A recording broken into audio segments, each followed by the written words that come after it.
محترمہ خدیجہ حنیف صاحب السلام علیکم. آپ کہ ہم ممنون ہیں کہ آپ نے ہماری ویب سائٹ اہلسنت.net پر یاد فرمایا. آپ نے یہ سوال کیا کہ شوہر بے نمازی، اس کو نماز کی اہمیت کس طرح بتائی جائے. تو ظاہر ہے کہ آپ اس طرح بتائیں کہ نماز سے متعلق کوئی دینی اور اسلامی کتاب آپ لیں جس میں قرآن مجید فرقان حمید کی آیات موجود ہوں، اور چھوڑنے پر جس میں تعدیب ہو، پڑھنے پر بے انتہا ثواب ہو. اسی طریقے سے اس میں احادیث نبوی صلی اللہ علیہ وسلم بھی ہوں جن میں نماز چھوڑنے پر تعدیب کا ذکر ہو اور نماز پڑھنے پر اس کے ثمرات، بھلائی اور اجر کی اہمیت جس میں بیان کی گئی ہو.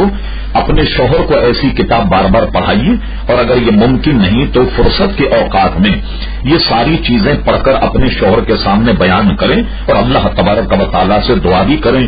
اللہ تبارک و تعالیٰ سے ہم بھی دعا دیں کہ اللہ تعالیٰ آپ کے شوہر کو نمازی بنا دے.